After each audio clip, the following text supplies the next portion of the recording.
cover this potential John Johnson trade. Now I've already made my feelings known on this, right? I don't think that the Chargers should go out and waste any more money on defense. I just don't. I just don't. They've spent so much money on defense. They have allocated a lot of resources towards the defensive side of the ball. And the defense last year did not get any better from 2021, just to be honest. They were not as effective as everybody thought that they were going to be. And the run defense got worse, right? You got more run defenders, but the run defense got worse. And honestly, like, it's something that I feel like I've beat to death. Really, the Staley defense, all everything that he does that leaves more to be desired, right? How simple the defense looks. It's just it just doesn't seem to work. It's not clicking. Brandon Staley has had 34 regular season games to get this defense in order. And I don't think that he's that great of a defensive coach. And I mentioned it a little earlier, right now in this live stream. If Brandon Staley cannot win with this team, right, and if the Chargers go out and if they get a John Johnson, aging safety who had, one of his best years under Brandon Staley, right, as if that really means anything. If they go out and they get this guy and he ends up hurt or he ends up not panning out to be what he was pegged to be, this will be a failure. This will be a failure. It already has failure written on it. I think if this defense doesn't improve and they're still lackluster, I think this can have a really, really, really big, huge failure written on it in all capital letters. And the thing about this too is that I think Brandon Staley is really in panic mode. He's going to be cool at the podium. You're going to hear him talk all of his good stuff that he always talks. But make no mistake about it, he's in panic mode because this is a crucial season for Brandon Staley. And this is what I want to get at here, right? This is what I want everybody to take away from. If you can't win with Justin Herbert, if you can't win with the stacked defense that you have spent so much money on, right? If you can't win with that, who can you win with? Right? So when you look at his prospects as a head coach, right? Let's say things don't pan out in LA, he gets fired and he's looking to go coach somewhere else. What other organization can he go to?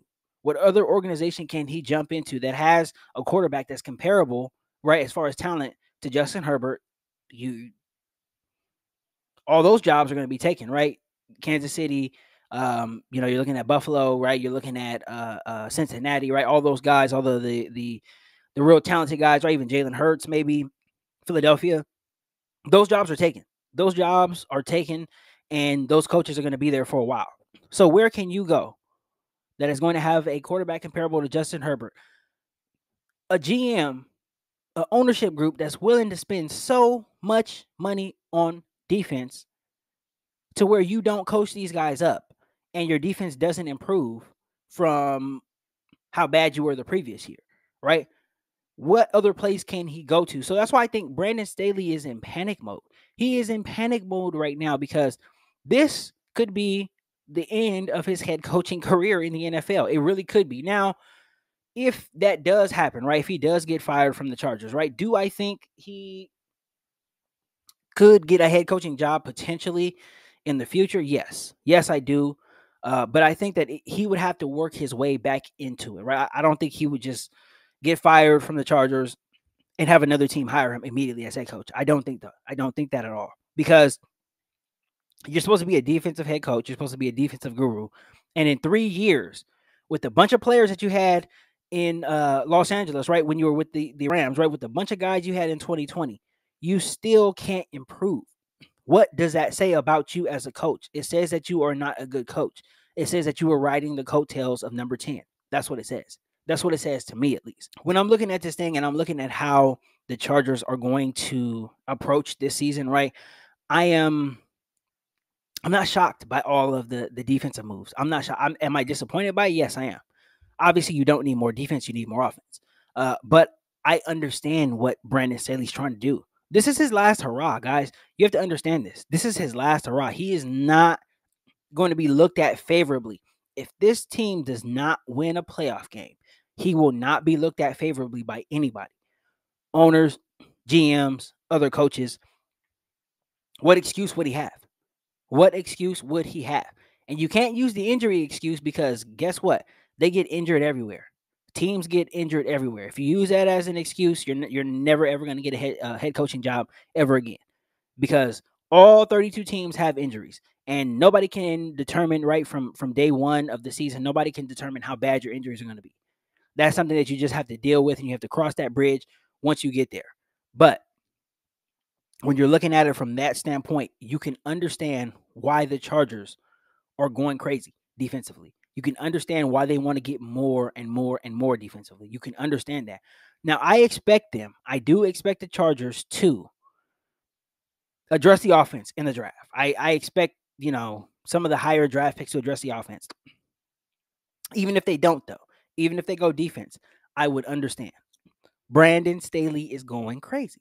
He's going crazy. He's just going crazy. So, at this point right now, everybody has to understand this guy is really trying. He's not just trying to save his job with the Chargers. He's trying to save his future employment because the bloom is off the rose with Brandon Staley, right? He's been known. He's a good communicator. He's good at the mic, right? He's good in interviews. He's good doing all that stuff. Good. Very, very good, right? A great orator, too. He can talk with the best of them.